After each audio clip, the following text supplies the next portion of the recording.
कुछ पॉजिटिव चीज़ों से शुरुआत करते हैं आज की मीटिंग की। मैं पहले तो ये बताना चाहूँगा कि समर वेकेशन के दौरान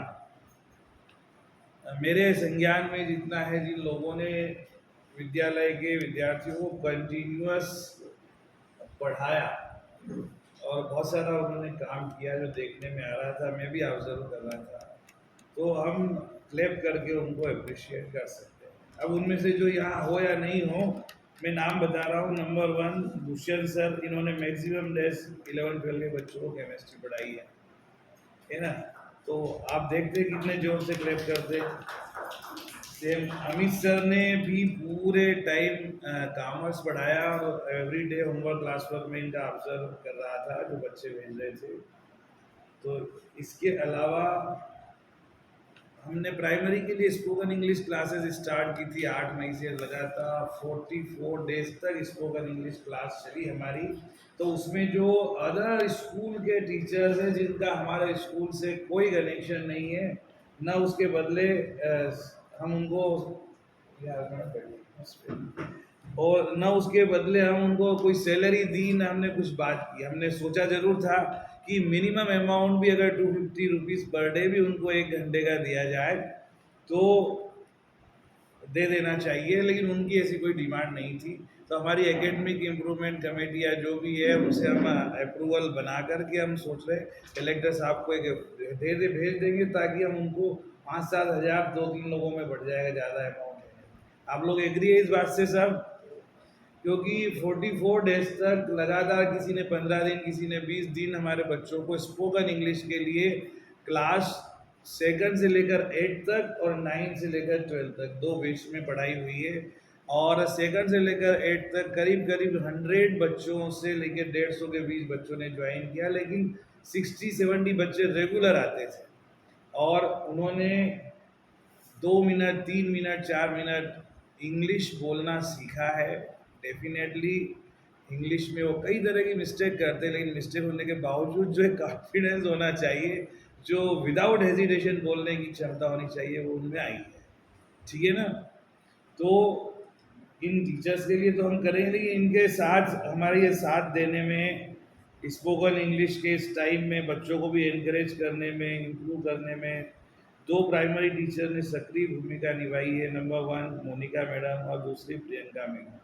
इन्होंने कुछ क्लासेस भी ज्वाइन की। Neha madam number 3, Neha madam भी आई थी, मैंने देखा था। बाकी और आए हो तो मुझे पता नहीं, लेकिन इन 3 लोगों ने डायरेक्टली इनडायरेक्टली बच्चों को काफ़ी इनकरेज किया। तो मैं चाहूँगा इन तीनों के लिए भी आप क्लैप करें और ये अपनी ऐसी अच्छी आदतों को बनाए रखें।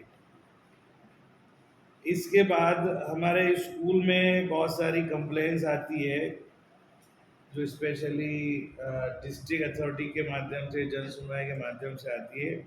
तो उसका भी एक ऑनलाइन सिस्टम है। उस ऑनलाइन सिस्टम को पहले अंकुश सर हैंडल कर रहे थे, अभी छोटूलाल भोटर सर हैंडल कर रहे हैं। बहुत क्विक एक्शन लेते हैं उस मामले में। तो इसके लिए हम छोटूलाल भोटर सर के लिए क्लैप कर सकते हैं, इनके मेहनत को appreciate करते हैं। और सीबीएसई का सबसे बहुत ज़बरदस्त जो काम चल रहा था अभी पिछले 2-3 महीने से, एक तो एक्सटेंशन ऑफ एफिलिएशन, स्कूल के सारे डाटा डालने थे। दूसरे 10th और 12th के रिजल्ट्स को बहुत ही कॉम्प्लिकेटेड था, उसको बहुत ध्यान से सबको गाइड करके और गर्मी की छुट्टियों में हमें कई मीटिंग्स करके वो रिजल्ट को जो फाइनलाइज करना पड़ा, उस रिजल्ट को फाइनलाइज करने में और इस तरह के सीबीएसई के सारे काम में रेगुलर अपनी 12 क्लास को पढ़ाते हुए जो इतना सारा एक्स्ट्रा काम जिन्होंने किया है, वो दुष्यंत सर है। उनके लिए जोरदार क्लैप होना चाहिए। ठीक है। तो उन्होंने इस बार बहुत सारे पिछले साल के गिले शिकवे दूर कर दिए और काफ़ी बच्चों को कंटिन्यू पढ़ाया। तो जिन चीज़ों से कहते हैं ना, कई बार किन चीज़ों से असंतुष्टि रहती है, नाराज़गी रहती है, तो बाद में आप दुगने उत्साह से वो काम करके सारी चीज़ों को बराबर कर सकते हैं, बल्कि और आगे निकल जाते हैं। तो इसमें उनका काम बिल्कुल प्रशंसा के योग्य है। पर उनके पास ज़्यादा काम हो गया है, तो फर्नीचर का हम काम थोड़ा सा शिफ्ट करेंगे दूसरी कमेटी में। इसके अलावा अभी हमारे स्कूल में बीपीएल के केसेस आते हैं, उनको नोटशीट बनाना, उनको हैंडल करना, एसडीएम ऑफिस तक भेजना, प्रोफार्मा बनाना, इसमें बीच में योगेश शर्मा सर ने सहायता की है। 3 4 5 6 केसेस ऐसे थे जो उन्होंने निपटाए हैं। योगेश शर्मा सर है क्या, इधर है क्या भैया? चलो अब इसको थोड़ा और द्रुत गति से अपन पूरा स्कूल का देख लेते हैं कि फाइनल क्या करना है अब डाटा लेके, ताकि उसी हिसाब से आगे बढ़े। इसके लिए हम सर को अप्रिशिएट करते हैं। आप सब लोग क्लैप कर सकते हैं सर के लिए।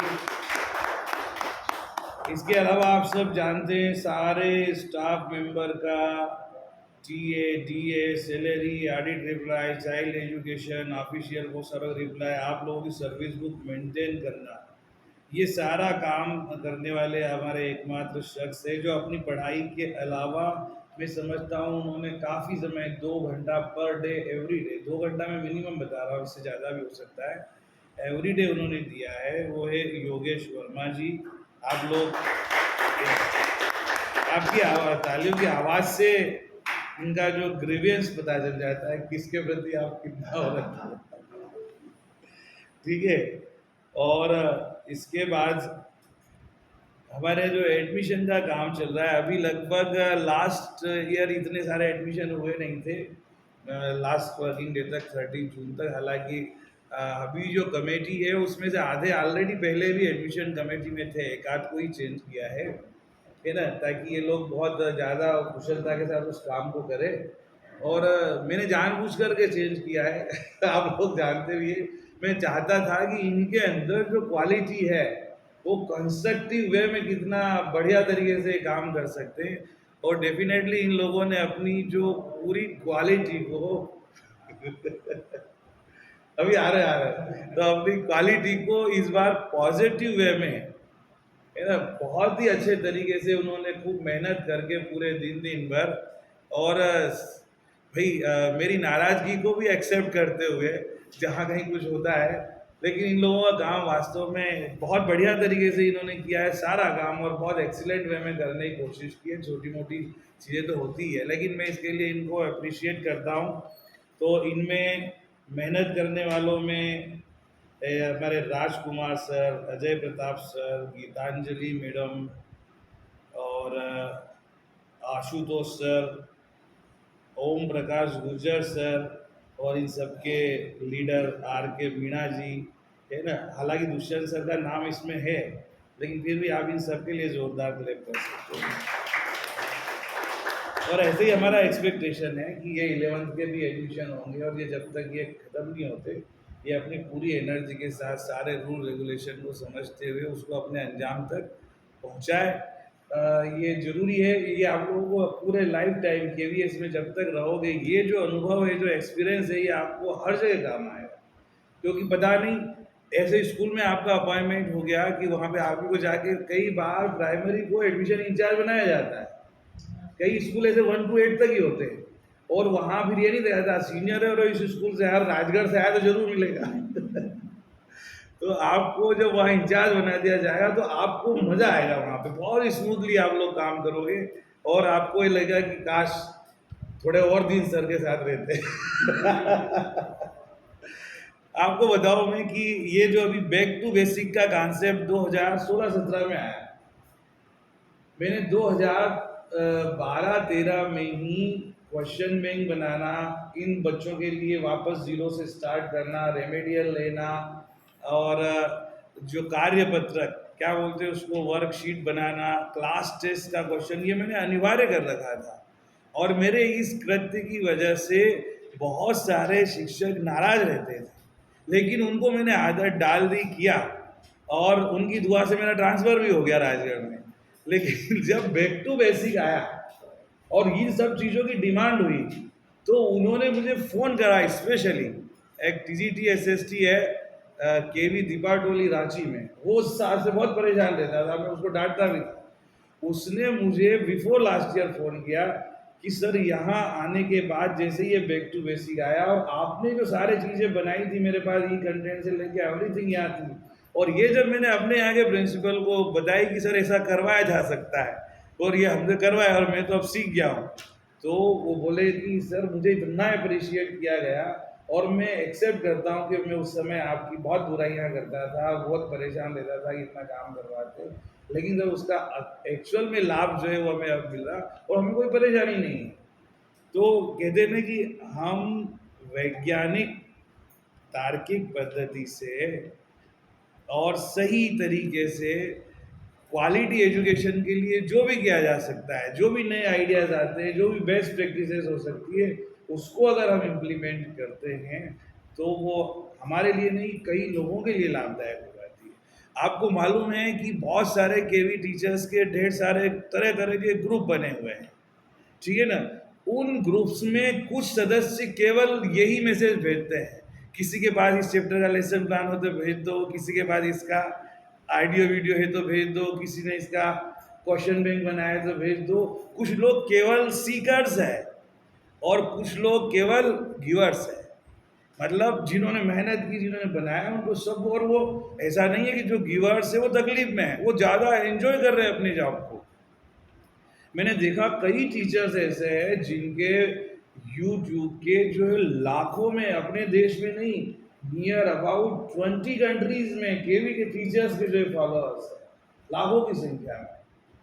वो एक का नाम तो आपको मालूम होगा, टीजीटी मैथ्स जो है हैदराबाद रीजन में है। मालूम है किसी को क्या? आप बताओ।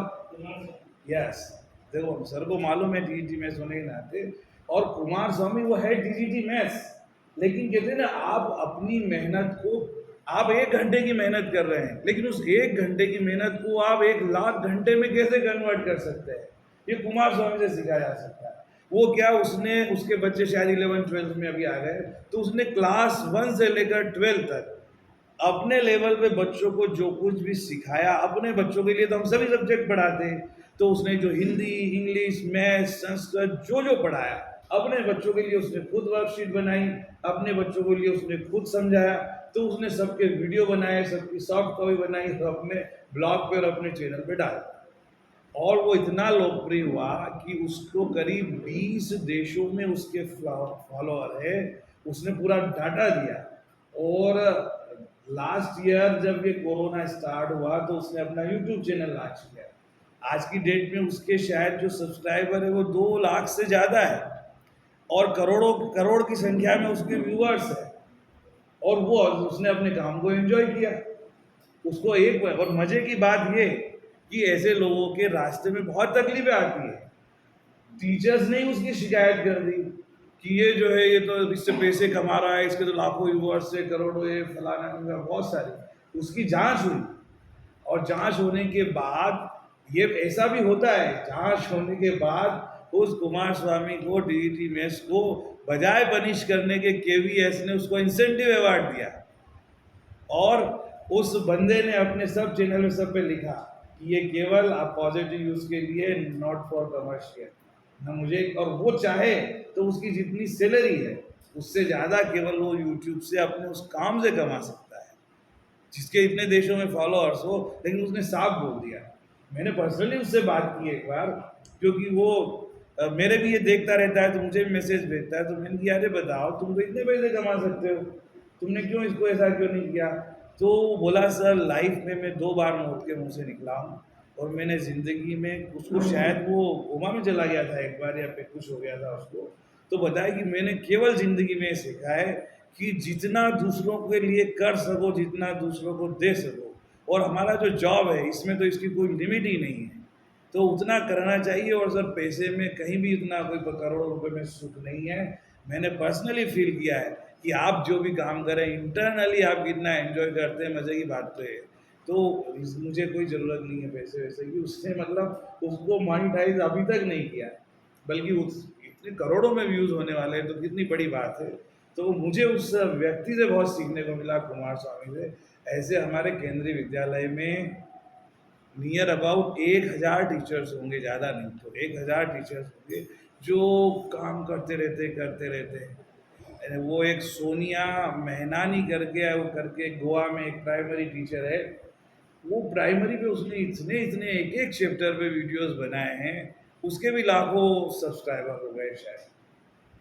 चलिए ठीक है। तो मेरा कहने का मतलब ये कि मैंने तो जो कुछ किया इन लोगों से इंस्पायर होकर किया।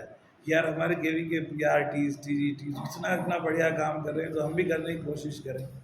तो हमने भी वो किया और उसका फ़ायदा ये रहा कि दोनों लॉकडाउन में मैं 1 मिनट भी 1 घंटे भी फ्री नहीं बैठा। पूरे टाइम मैंने अपने आप को बिज़ी करके रखा और शायद वही है कि इम्यूनिटी भी बढ़ी। ये बात ज़रूर है कि मैंने दौड़ना करना बहुत ज़्यादा नहीं किया तो हेल्थ भी बढ़ी क्योंकि बाहर भी बाहर भी नहीं निकले। लेकिन बिज़ी होने का जो आनंद मिला, कुछ अच्छी बुक्स पढ़ने का, इस काम को एन्जॉय करने का। मैंने आपकी क्लास 2 की इंग्लिश, क्लास 3 की इंग्लिश और ये दोनों मैंने 1 हफ्ते में पूरी पढ़ डाली, चैप्टर 1 से लास्ट तक। उनकी एक्सरसाइज, टीचर्स पेज, एवरीथिंग कुछ भी नहीं छोड़ा। अभी जब मैं क्लास 4 और 5 की इंग्लिश पढ़ रहा हूँ। ऐसे ही मैंने ईवीएस भी बहुत सारा पढ़ा।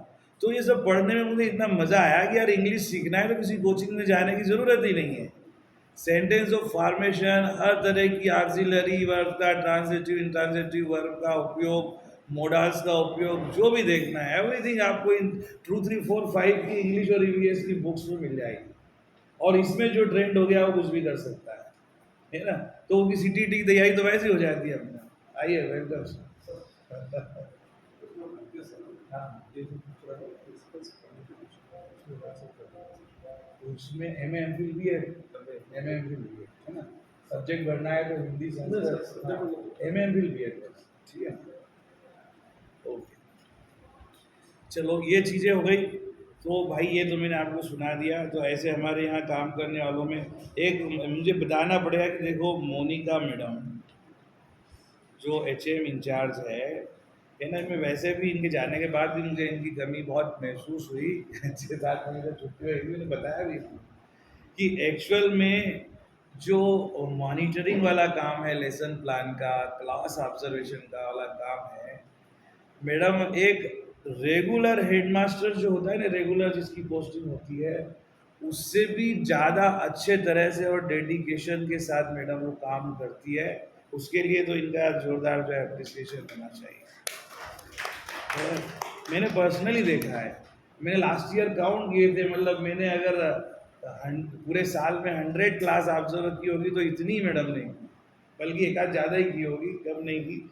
लेकिन ये बहुत बढ़िया है कि उसको माइनर तरीके से देखकर फिर कोशिश करते हैं कि कैसे अपन इनको टीचर्स को बताएं कि किसी भी तरीके से ये कन्विंस हो जाए बच्चों की क्वालिटी इम्प्रूवमेंट के लिए टीचिंग में। एक पॉलिटिकल साइंस का जो पिछला भी रिजल्ट रहा है, इस बार भी रहा है, तो प्रियंका मैडम ने इसमें किया ही है, ऑलरेडी क्लेम हम कर चुके हैं, फिर से कर सकते हैं। तो ये इसके अलावा आप लोगों में से किसी ने भी समर वेकेशन में कुछ ऐसा नया कोई इनोवेटिव काम